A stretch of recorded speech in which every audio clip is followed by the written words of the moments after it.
Welcome back to building section 2 of Pickerings Lifts Factories. Hello again, it's Alan, and we're in section 2 on the scratch pad to build the second part of the Pickerings Lift buildings.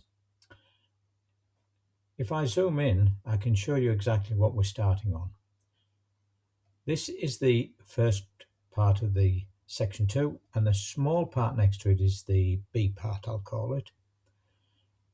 Now, using the Google Earth again, and comparing the previous section 1 heights and widths, I can work out that the height of this is 27 feet and the width is 30 feet. I can then start to draw the building in Inkscape. This is section 2 and it's the elevations. So this is the left hand side. I've added the small windows to show that they fit to the part B of the building. But these are simply extracted from this drawing here. So I then take them off there and then start on the building itself. So that part is fairly straightforward, and the depths I was able to get from the Google Earth.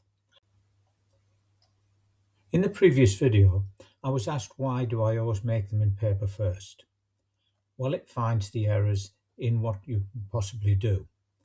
And this shows in this picture here that you can't see exactly what the detail is here or what this is. So although this gives me some idea, I decided to do something different. I decided to go with the one thing that I did know about, which was the original Pickerings building.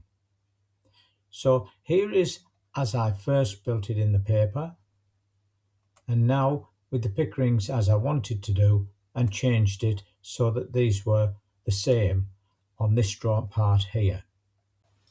If we now take a look at the reworked front elevation, we can see there are now 2 windows and a door to match the old photograph. Then we can see that 2B has also been altered with the window and a door rather than the 3 small windows.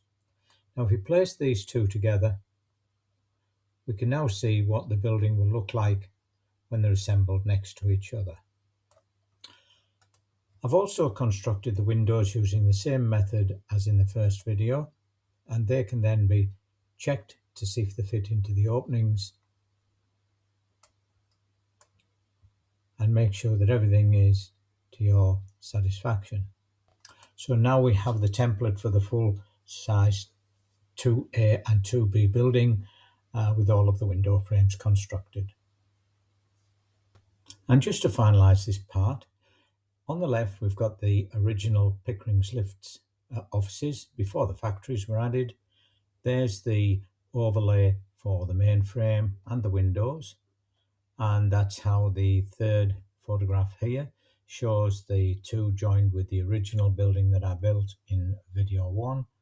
And here is the 3 parts together. That's 1, 2 and 2A. I've added the temporary roofing, and I've also added the temporary roof truss.